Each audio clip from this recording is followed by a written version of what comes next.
Miksi olet ollut miettelijänä? No, en tiedä. Olen tässä vähän miettinyt, mitä sitä rupeaisi tekemään työkseen. Okei.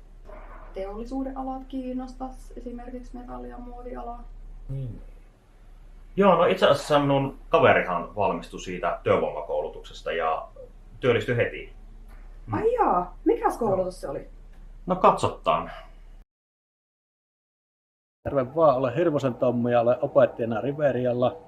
Toimin opettajana kone- ja tuotantotekniikassa, lähinnä muovipuolella ja koneasennuksessa.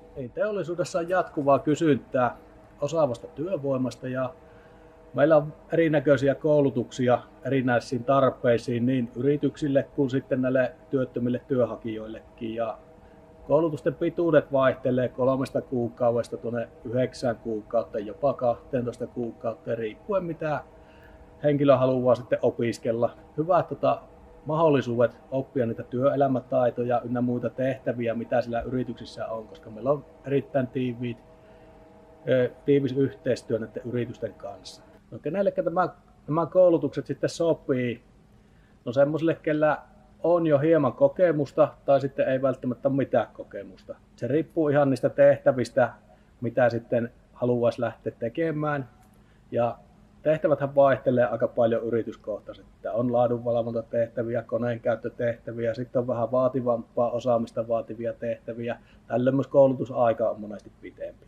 Ja vanha sanonta on, että työ opitaan sillä työpaikalla, niin sekin pätee näissä meidänkin koulutuksissa. Että aina pyritään hommaamaan meidän oppilas niin työharjoitteluun sinne yrityksiin, mikä on sitten kiikarissa vähän se kaveri. No, vaatimuksina yleisesti katsotaan, että hakijalla olisi liikkumismahdollisuudet kunnossa, eli yleensä nämä on vuorotyötä ja pikkusen etäämällä keskustasta nämä työpaikat, eli oma auto tai sitten voi kuntoilla polkupyörällä. Ja nykypäivänä, vaikka ollaan monikulttuurissa yrityksissä ja muuta, niin hyvä suomen kielen taito on yksi perusedellytyksistä kumminkin.